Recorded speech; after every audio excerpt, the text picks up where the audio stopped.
एक गांव में एक बकरी रहती थी। वो बकरी नहायत खुश मिजाज और हंसी खुशी से अपना वक्त गुजारती थी। बकरी का नाम गोरी था।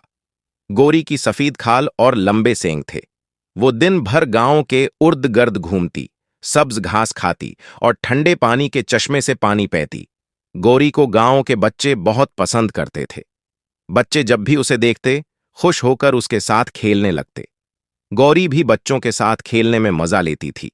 जब कभी गांव के बच्चे इसके पास आते तो वो अपने कान हिलाकर खुशी का इजहार करती। एक दिन गांव में एक खौफनाक भेड़िया आया। वो भूखा और गुस्से में था। गांव के सब जानवर खौफजदा हो गए, लेकिन गोरी को अपनी ताकत पर भरोसा था।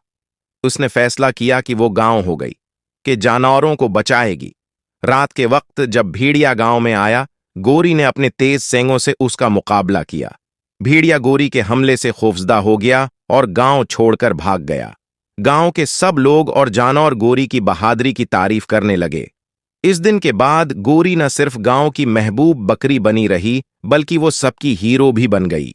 सबने उसे इज्जत और मोहब्बत दी और गोरी ने अपनी जिंदगी खुशी खुशी गुजार दी। इस कहानी से हमें यह सबक मिलता है कि हौसला और बहादुरी से हम बड़े से बड़े खतरे का सामना कर सकते हैं।